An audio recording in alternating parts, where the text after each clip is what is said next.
Hello friends, welcome to SSC coaching centre. दोस्तों, आज के वीडियो में देखेंगे रीजनिंग के प्रश्न और ये सभी प्रश्न बहुत ज्यादा महत्वपूर्ण है, इंपॉर्टेंट है। तो पूरा वीडियो देखिएगा, सब कुछ समझ में आएगा और सभी प्रश्न इंपॉर्टेंट हैं। जो इस एग्जाम की आप तैयारी कर रहे हैं ग्रुप डी की, इन प्रश्नों से आपको बहुत मदद मिलेगी। और आपको यहाँ पर प्रश्न दिखाई दे रहा है, आपको बहुत अच्छे से पता है कि ये मिसिंग नंबर के प्रश्न परीक्षा में पूछे जाते हैं। ठीक है, तो चलिए स्टार्ट करते हैं। पहला प्रश्न है, दिए गए विकल्पों में से लुप्त संख्या ज्ञात करो।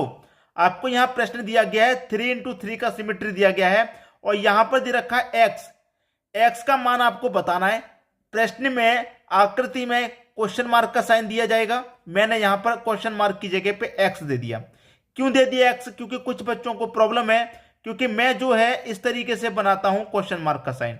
कुछ बच्चों को नजर आता है कि ये 2 बना रखा है, क्वेश्चन मार्क नहीं 2 बना रखा है, इसलिए मैंने क्वेश्चन मार्क का साइन हटा करके उसकी जगह पर एक्स दे दिया। मतलब एक्स का मान हमको फाइंड करना है।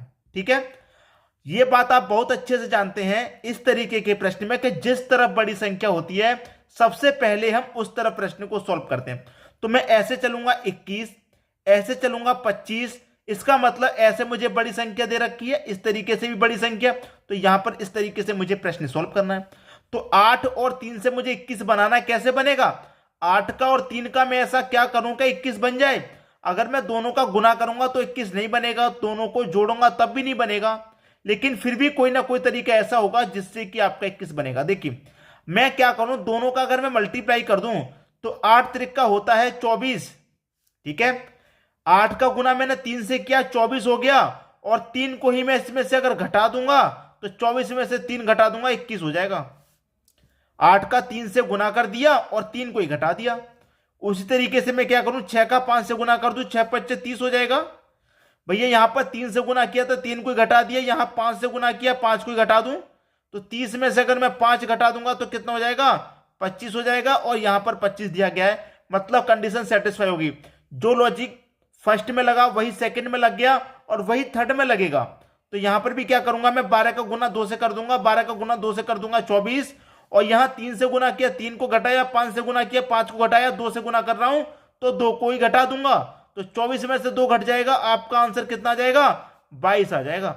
ये आपके प्रश्न का बिल्कुल सही जवाब हो जाएगा 22। और ये दे रखा है आपको सी ऑप्शन में। उम्मीद करूंगा सभी को प्रश्न बहुत अच्छे से समझ में आ गया होगा, कोई समस्या किसी को बिल्कुल नहीं होगी। अब देखेंगे हम अगला प्रश्न। अगला प्रश्न है, दिए गए विकल्पों में से लुप्त अंक ज्ञात करो। 8, 64, 216 क्वेश्चन मार्क। यहां पर क्या आएगा ये आपको बता देना है। जिन बच्चों को स्क्वायर और क्यूब याद होते हैं वो बच्चे ऐसे प्रश्न में कभी नहीं फंसते, कभी नहीं अटकते, वो कर देते हैं धड़ाधड़। क्यों कर देते हैं? क्योंकि उनको पता है कि ये किस संख्या का स्क्वायर या फिर क्यूब होगा, ये किस संख्या का स्क्वायर या क्यूब होगा, ये किस संख्या का स्क्वायर या क्यूब होगा, उनको पता है। जैसे कि 8 है यहां पर, तो बहुत सारे बच्चे सीधे सीधे कर देंगे कि भाई 2 का क्यूब 8 होता है। अब 64 है, सबको पता है कि 4 का क्यूब 64 होता है। भैया यहां पर 2 का क्यूब हुआ, 2 के बाद 4 का क्यूब हुआ, तो सीरीज कैसी है, सम संख्या वाली है ना। 2 के बाद 3, भाई 2 की पावर 3, 4 की पावर 3, अब सम संख्या तो 6 की पावर 3, और 6 की पावर 3 216 होता है, अच्छे से पता है। जिनको स्क्वायर याद है उनको तो अच्छे से पता है, और जिनको क्यूब याद है उनको भी पता है कि क्या करना है। 2 4 6, 6 के बाद क्या हो जाएगा भैया, 8 हो जाएगा कि नहीं, क्योंकि सम संख्याओं का स्क्वायर क्यूब चल रहा है यहां पर, सम संख्याओं का क्यूब। तो 8 का क्यूब, और 8 का क्यूब कितना होता है, 8 का क्यूब होता है 512। आंसर आ गया भाई, प्रश्नवाचक चिन्ह की जगह पर यहां पर क्वेश्चन मार्क यहां पर क्या आएगा, 512, क्योंकि 8 का क्यूब 512 होता है।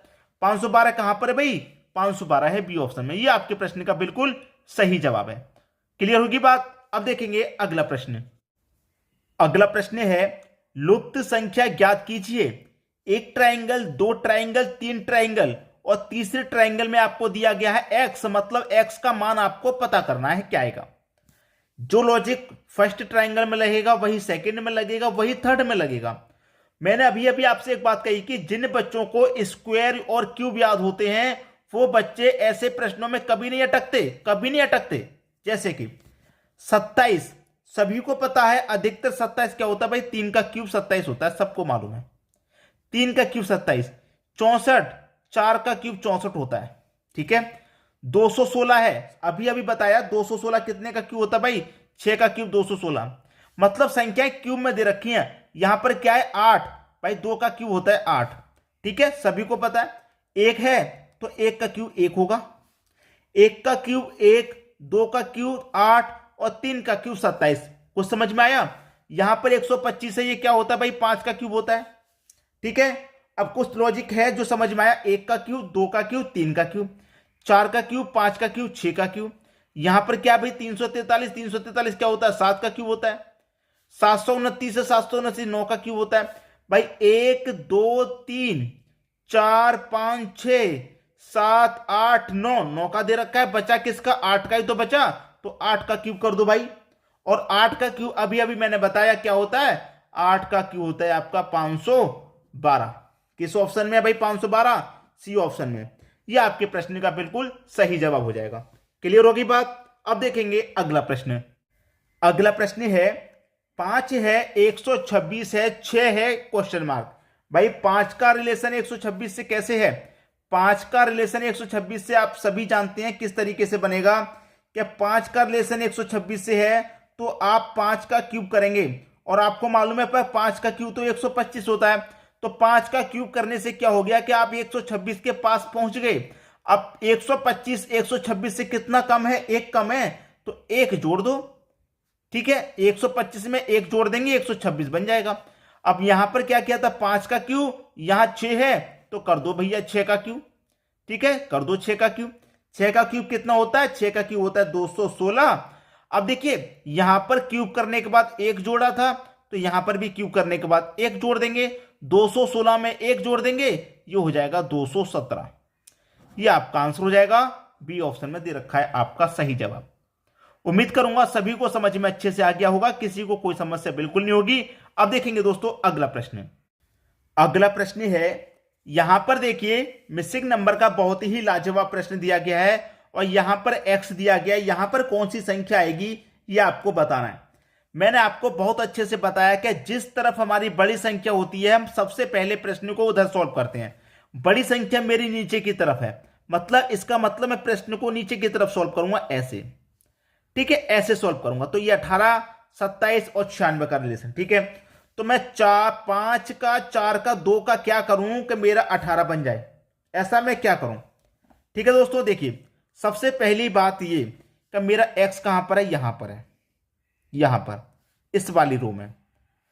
तो इस वाली रो का मान पूछा गया, तो इसका मान कैसे आया, इसका मान कैसे आया, तभी तो इसका पता चलेगा।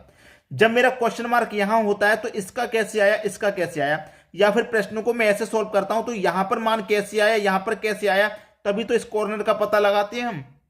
उसी तरीके से जब यहां पर क्वेश्चन मार्क है, यहां पर एक्स है, तो यहां पर 3 कैसे आया, यहां पर 2 कैसे आया, उसी तरीके से एक्स का मान पता चलेगा। तो सबसे पहले यह पता करिए कि यहां पर 2 कैसे आया। ठीक है, अब हम पता कर लेते हैं। मेरे पास फर्स्ट और सेकंड 2 संख्या है 5 और 4, और ये तीसरी संख्या 18। मेरे पास 18 है। मैं क्या करूं, इन दोनों को जोड़ के 5 और 4 को जोड़ूंगा 9, 9 से मैं क्या करूंगा नीचे वाली संख्या में डिवाइड दे दूं। कितनी बार जाएगा भैया, 2 बार जाएगा। 2 मिल गया मुझे। सबसे नीचे वाली संख्या मेरे पास 18 थी, इन दोनों को जोड़ के डिवाइड दे दिया, नीचे वाली में डिवाइड दिया है। उसी तरीके से यहां पर मेरे पास नीचे 27 है, इसमें डिवाइड दूंगा। किन को दूंगा, इन दोनों को जोड़ के दूंगा। तो 6 और 3 कितना हो जाएगा, 9। 9 से 27 को काटूंगा, कितनी बार में कटेगा भैया, 3 बार में। 3 मुझे मिल गया। कैसे मिला पता चल गया। उसी तरीके से मेरे पास 96 है, 96 में क्या करूंगा, इन दोनों को जोड़ के डिवाइड दे दूंगा। 12 और 4 कितना, 16। तो इसका मतलब मैं 16 से डिवाइड दे दूं, कितनी बार जाएगा, 16 छिक्के 96, 6 बार जाएगा। ये आपका आंसर आ गया, डी ऑप्शन। उम्मीद करूंगा सभी को प्रश्न बहुत अच्छे से समझ में आ गया है। अब देखेंगे हम अगला प्रश्न। अगला प्रश्न है 12 22 प्लस 4 24। भाई 22 में 4 जोड़ेंगे 24 तो होता नहीं। 13 प्लस 6 16 होता नहीं। 80 और 2 82 होता है। 67 और 9 कितना होगा भाई। बहुत बढ़िया प्रश्न है, बहुत ही लाजवाब वाला प्रश्न है। कुछ भी कीजिए, इस प्रश्न का आंसर आप बताइए। ठीक है, कुछ भी कीजिए, प्रश्न का आंसर बताइए। अब देखिए यहां पर अगर संख्याओं को ध्यान से देखा तो आंसर आपके सामने है। कैसे सामने, मैं आपको बताता हूं। यहां पर क्या देखिए, ये फर्स्ट वाली संख्या है 2, मैंने 2 को यहां लिख दिया, और यहां पर जो संख्या ये वाली, इसको मैंने बाद में लिख दिया। समझ के चलिएगा, यहां पर फर्स्ट वाली को और यहां पर इस वाली को बाद में। अब यहां पर फर्स्ट वाली को लिखूंगा मैं फर्स्ट में, ये फर्स्ट वाली फर्स्ट में लिखी गई, ये वाली सेकंड में, ये फर्स्ट वाली मैंने फर्स्ट में लिखी और ये वाली सेकंड में। अब ये फर्स्ट वाली फर्स्ट में लिखी जाएगी और ये वाली सेकंड में, और ये फर्स्ट वाली फर्स्ट में लिखी जाएगी, फर्स्ट में यहां लिख देता हूं, और ये वाली सेकंड में। 69 69 भाई ये 9 है तो यहां पर 9 आएगा। 69 इधर लिख देता हूं साफ साफ 69। ये क्या हो गया, आपके प्रश्न का सही आंसर हो गया। आप कहेंगे यहां पर 2 था, यहां पर 3 था, यहां पर 0 था, यहां पर 7 था, ये कहां चला गया? ये तो सिर्फ और सिर्फ आपको रास्ते से भटकाने के लिए है। अगर आपने इस तरीके के प्रश्नों की पहले भी कभी तैयारी की होगी तो आप फिर कभी गलत नहीं करेंगे और ना ही फंसेंगे इस प्रश्न में। बस ध्यान से संख्याओं को देख लीजिए, ठीक है। अब देखेंगे अगला प्रश्न। अगला प्रश्न है 1 से 5 हुआ, 5 से 13, 13 से 29, 29 से 61, 61 से 125, 125 से क्या होगा? ये आपको बताना है, मैं नहीं बता रहा, ये आपको बताना है, क्योंकि ये तो प्रश्न मैंने आपको होमवर्क के लिए सेट किया है। इस प्रश्न का आप मुझे कमेंट बॉक्स में आंसर बताएंगे। जो बच्चे कैलकुलेशन कर रहे हैं उनको मैं बता दूं कि जिन बच्चों का 253 आंसर आ गया उनका सही है, क्योंकि इस प्रश्न का जो सही आंसर है वो है 253। और जिन बच्चों का 253 आ गया कैलकुलेशन बिल्कुल सही की, और जिनका कुछ और आ रहा है या फिर अलग गलत आ रहा है उनका गलत है। ठीक है दोस्तों, पहले बता दे रहा हूं 253 आ रहा है तो कैलकुलेशन सही है। होमवर्क के लिए प्रश्न है, अपना अपना आंसर जरूर कमेंट करिएगा। ठीक है दोस्तों, वीडियो देखने के लिए आपका बहुत बहुत धन्यवाद।